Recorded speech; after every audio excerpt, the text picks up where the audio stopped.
momento, ya que dir, no porta de l'any... La visita guiada comença a 3 metres sota terra amb una introducció històrica del que va ser la Torre de les Aigües. Que ha pujat 3 graons. Aquest emblema arquitectònic del segle XIX del barri de Diagonal Mar s'ha convertit en el mirador més alt del districte de Sant Martí.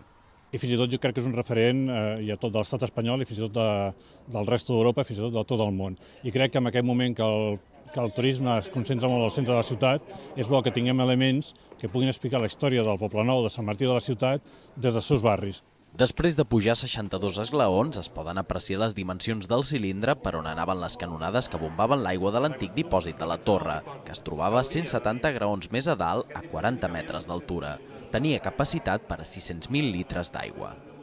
Te n'assabentes de coses que jo, tot i que sóc fill d'aquí del barri, i ho saps, que això era Macosa, antiga Can Girona i tal, no saps aquests detallets que ens ha explicat ell punt per punt, no?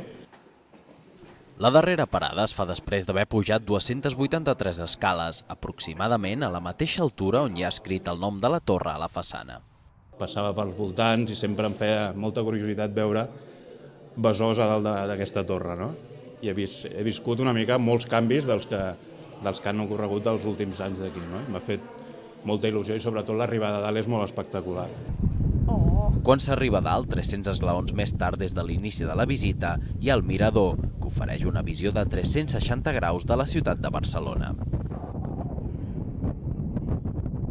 La primera em feia una mica de por perquè tinc una mica de vèrtic, però la veritat és que ha estat molt bé, no es fa vèrtic i les vistes són espectaculars.